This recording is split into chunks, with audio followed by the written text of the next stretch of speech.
break something down for you guys. Something that everybody has so desperately been wanting to know the answer to. You come to Japan for the first time in your life. You go back home after your perfect vacation that you've ever had, and you said that everything was amazing. All the food was the best thing you could ever imagine. All the activities you did were so futuristic. There were literally vending machines and convenience stores everywhere in the country, and you just couldn't get away from all the onigiris from all the 7-Elevens and Family Marts and mini stops and daily Yamazakis, and you go back home, back to your home country, and you say, I wonder if there's a way I could live there. I wonder if there's anyone I could ask. Oh wait, I know someone. I know someone that I could definitely ask. And those people come crawling up to me, asking the age-old question. Sometimes I feel like just a little bit that people might be asking that question at a little too often of a frequency. You know what I mean? Like, it's great and all. I live in Japan. I can speak fluent English. People are wondering, why does he live in Japan? What is he doing there? What possible errands could he be running in Japan that is so desperately wants to stay there for as long as he physically can? And so many people are always asking me and wondering, the curiosity of their minds always asking me, how long have you been in Japan for? What are you doing in Japan? Any advice you could give me on how I could possibly, move to Japan maybe? Maybe you could give me some tips on something that I could do. Anything would be appreciated. Anything at all. And then I gotta answer the question like 100 times every time I do a live stream. Every time, I upload a YouTube video, at some point there'll be something about someone asking me about how Japan works, or how I could get to Japan and stuff like that. Or, people DMing me on my Twitter and saying, hey, you must know something about how I could possibly do what you're doing, right? Right? Well, first off, the answer is, yeah, I totally know the ways. But then you realize there must be more than just doing what he's been doing. There must be something that he's hiding from us. Something that maybe I never thought of. Or something that I could do to end up in Japan. Well, you know what? You know what? Guess not all of you have access to one of these, huh? But all in serious though, this is the sole reason to why and how I'm in Japan, and how I ended up here, and why I'm still here, and why all this craziness is so much easier for me.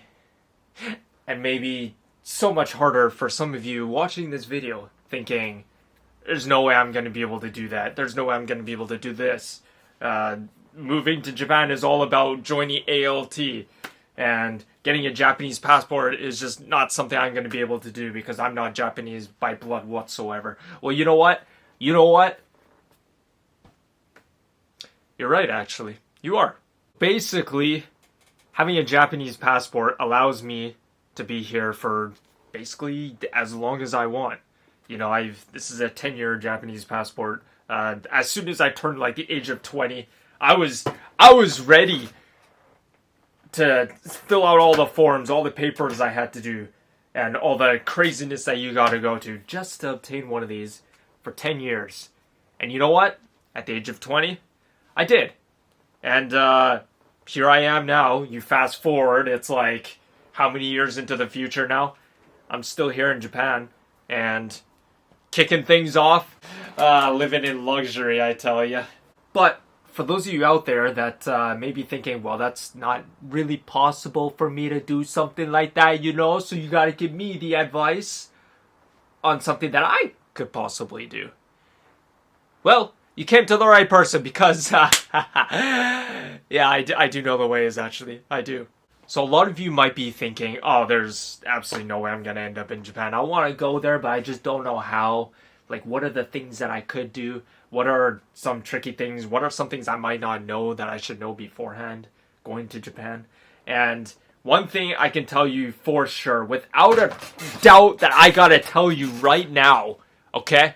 The first thing, before you do anything about thinking about moving to Japan, before you think about, coming here to study or to do anything like that, I cannot stress this enough. The first thing that everybody must know about Japan, okay, is no one goddamn speaks English here. Learn the language, okay? It might help you, get by. Filling out paperwork, talking to the locals here, filing any papers that you might have to, find somewhere to live in Japan, find a job in Japan, do anything like that. First thing I usually tell people is learn some goddamn Japanese, please. Okay, I have many friends here.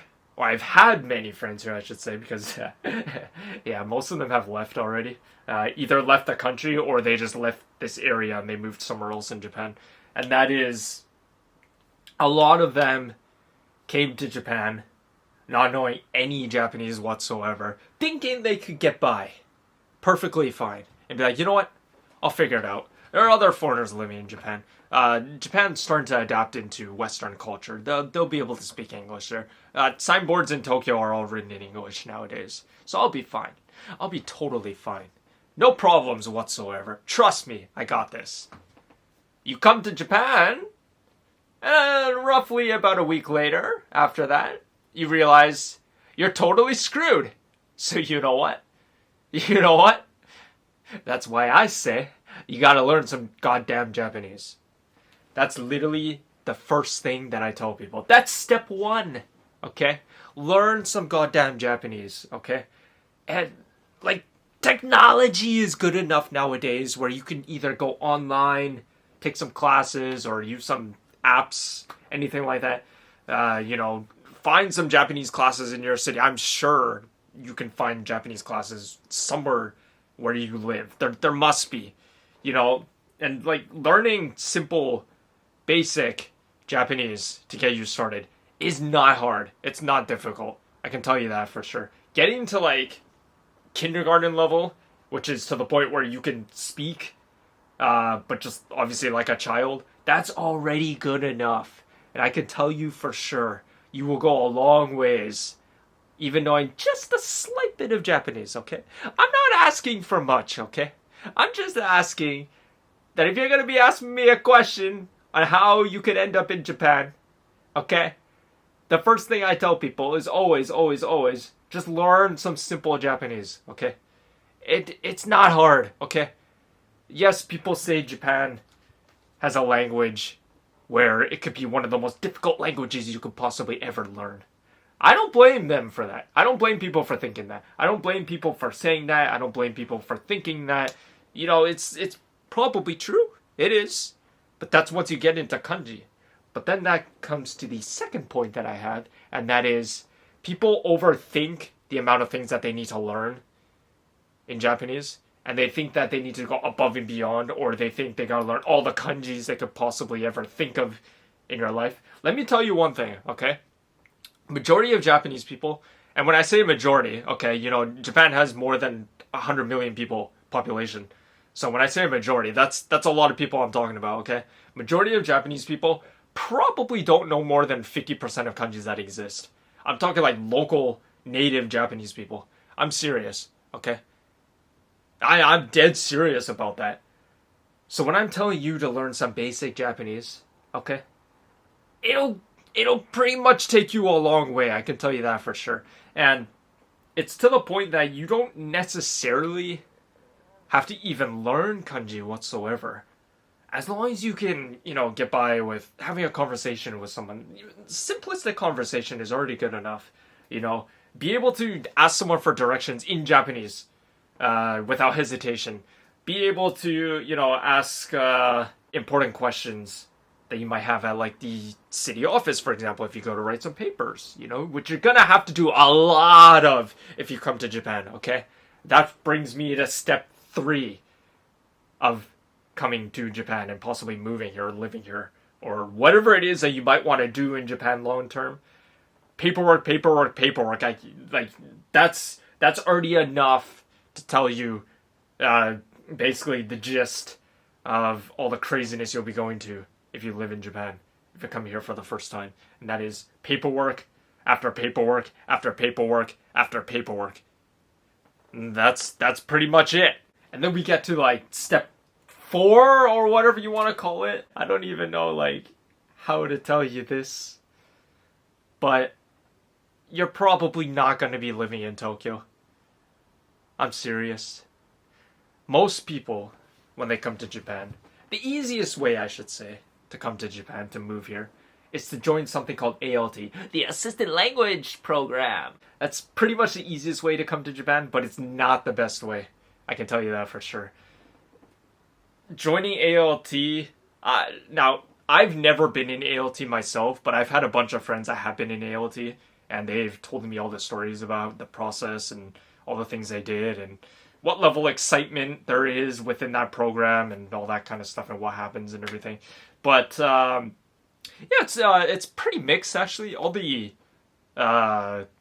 results. What do you want to call them? Results? Do we want to call them results? We can just more call them like feelings. You know what I mean? So like all the people telling me that, oh, this was so much fun. I enjoyed it so much. Teaching all these Japanese students English. Teaching them the fundamentals of what it's like in Western culture. And then telling everyone, this is the best thing I've ever done in my life. I wish I could do this some more. Okay, sure, let's sign a new contract. That is where the tricky part comes in. Out of what I've been told, people have told me, people that have been in ALT and the JET program, I guess they call it, they have told me that there are quite a few downfalls with doing this whole ALT program, finding the easiest way to move to Japan, to live your dream. And the difficult parts, out of what I've been told, it kind of starts off with like this, I guess you would call it like a questionnaire maybe, kind of thing, where you're asked by the company that runs the ALT program, whatever the system is, you're asked about locations, about where in Japan you want to be stationed, I guess you call it. And they ask you to put 2 locations, I think prefectures, maybe? Possibly prefectures. Let's keep it simple and let's just say prefectures. It could be more specific, like cities, like what specific city in Japan you want to move to. But let's stick with, I guess, prefectures just for this explanation, I guess we call it.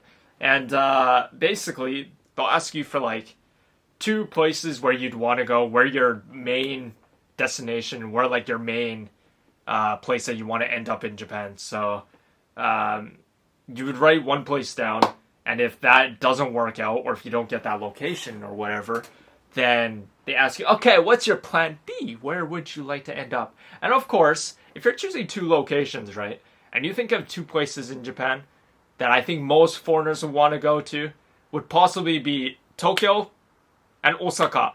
And if not Osaka as the B, the plan B, then it would probably be Kyoto, right? I hate to say it to you, I mentioned it earlier, but I hate to say it to you, you're not going to end up in Tokyo. So, hear me out.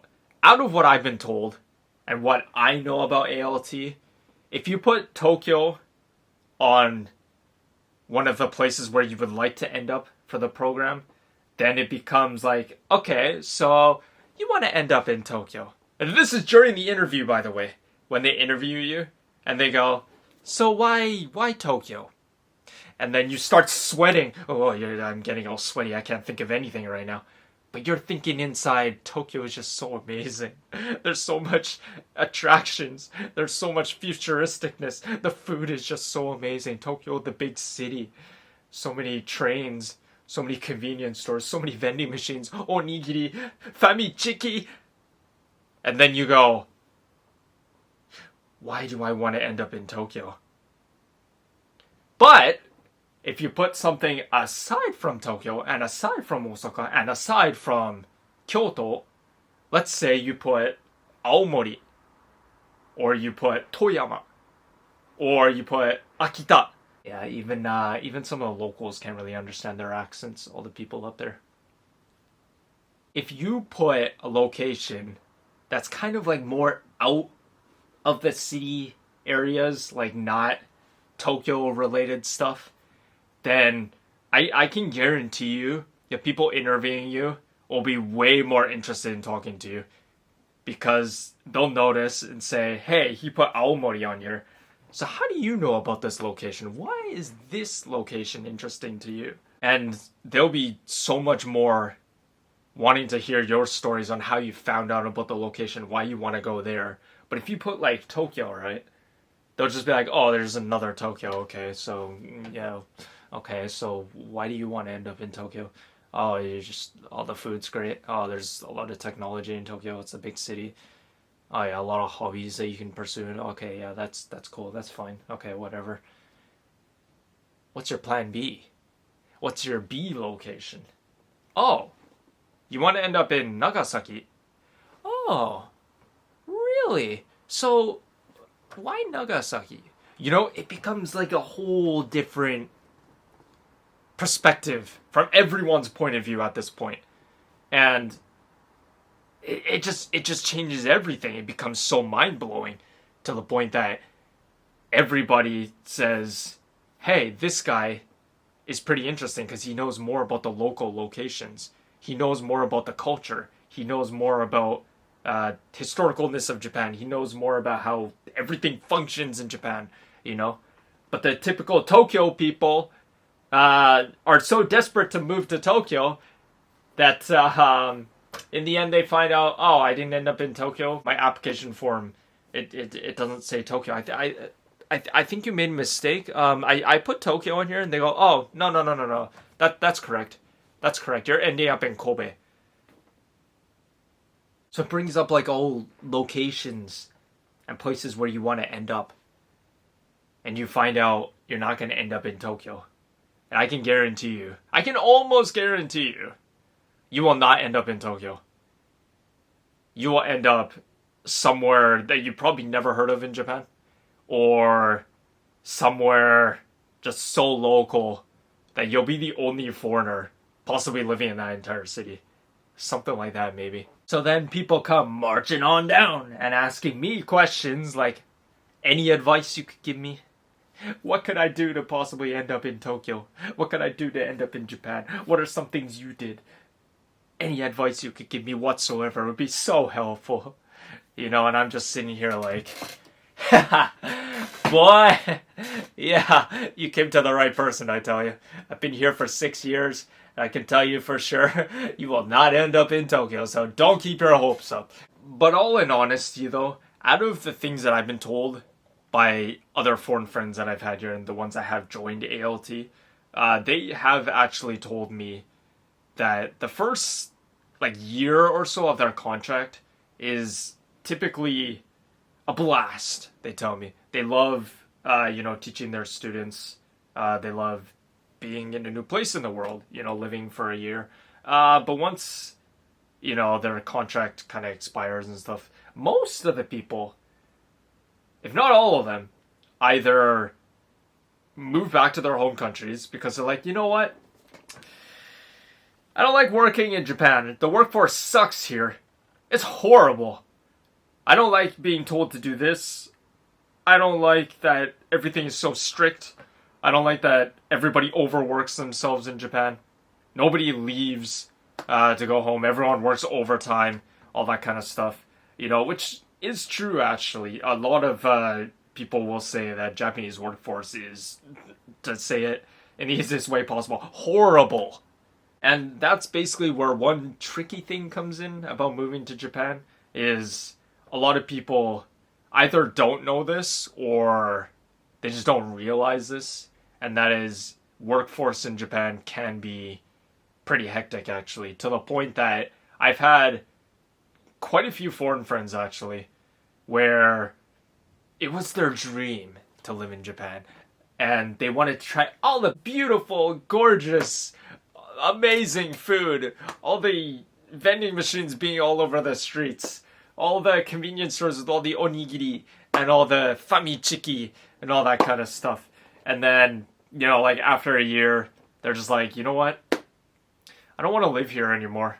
So they either move somewhere else in Japan or they just decide to go back to their home country. And that mainly has to do with workforce in Japan being not necessarily the greatest thing you could ever imagine. There's a lot of problems with Japanese workforce, and it would take quite a massive load of paperwork and explanations to you guys on the things that you encounter. But for the most part, I think a lot of people say that the workforce is what kind of holds you back, or kind of makes you say, you know what? I don't really want to be here anymore. Something tells me I've been here for a while because everyone keeps asking me why I've been in Japan for so long and what I'm doing here for so many years. And you know what? I'm Japanese by blood. I can be here for as long as I want. And the question comes out as to, why are you in Japan for so long? What are you doing there? What do you love about it so much? And basically, it just mainly has to do with my whole family lives in Japan. Everybody in my family all lives here in Japan except for one relative that I have. But aside from that, everyone was born and raised in Japan. And now I'm closer to family being here. I have more hobbies to pursue being in Japan. Hobbies, it's like a dream come true. I can honestly say that for sure.